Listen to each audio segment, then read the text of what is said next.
Hey guys, Stacy here. I just wanted you to see what it's like to come home to Beasley now. Ooh. She's been waiting, I think, a whole 10 minutes for me to get home. Oh, she's got twinkle toes. Hi, Beasley. Oh my goodness. Oh my goodness. Hi. I know, I'm so excited too. I'm so excited to see you.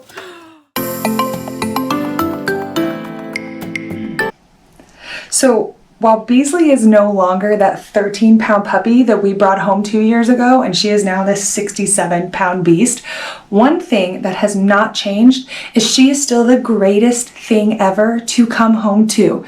No matter who you are, where you've been, what you were doing, she is so thrilled every time you walk in the doors of her home.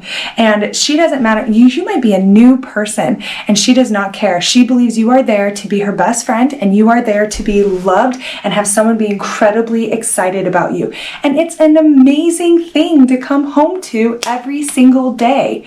And the truth is, as weird as it might sound, Beasley is the best example of the environment of grace and compassion that I talked about in my post before. And we talked in this last post about the impact that living and existing in an environment of grace and compassion has on our spiritual journeys, but also on our emotional and our mental well-being.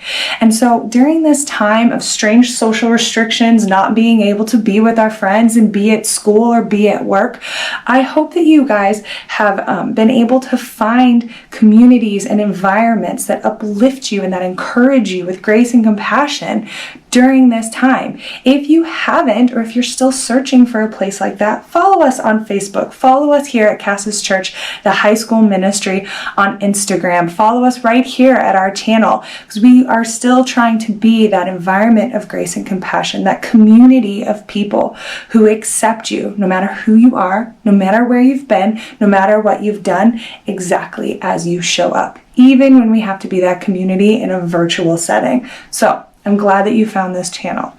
But in other news, I wanted to tell you guys about something new that Cassis Church is starting this week and ongoing through this time of social restrictions. We're calling it UnPlug Fridays.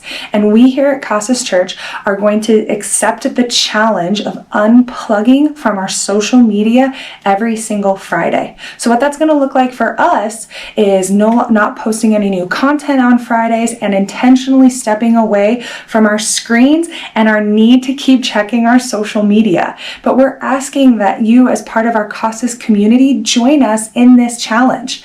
Now, as a high school student, I know that might be very difficult, but there's a couple of ways that you can join in UnPlug Friday that I believe will actually make your experience of community and engagement better. One example is intentionally leave your phone back in your room and go out and have a conversation with your parent or with a sibling for an hour without that distraction of your screen. And I know that sounds crazy, but if you're going to be under the same roof for a long stretch of time, you might as well make the best of it and try to get to learn something about each other. Or maybe instead of just using your phones for like entertainment and scrolling TikTok, you're very intentional about engaging your friends and your family and your community. Like maybe you send messages to your friends that are encouraging, just telling them how important they are to your life, telling them that you're thinking about them and you believe that they can get through this difficult and strange time. However it is that you can use your phone to intentionally engage in the environment and the community around you. And this is a great opportunity to do that, called UnPlug Fridays. The other thing, though, that I'm asking our HSM community to join me in is every Friday, as we step away from our screens and we step away from our social media and our need to be entertained, that we also set aside time to intentionally pray, to join each other on the same day, intentionally praying for everything that's going on. That might mean praying for our nation. It might mean praying for people who are sick or who are fearful or who are anxious. It might mean praying for our church or for our families and our friends. It honestly might mean praying for us as we navigate so many feelings during this weird time. And for some of us, honestly, it might be prayers of thanksgiving for opportunities that have popped up and for relationships that are in our lives. But either way, to intentionally set aside a couple minutes every UnPlug Friday and join each other as a community to intentionally pray for everything that's going on. And I know there are some of you who are not people of prayer. And while I still challenge you to try, because I think that it's got positive benefits for everyone, which we're going to talk about next week, our world could still use some positive thought, some moments of reflection, some moments of intentionally being positive in the world around us.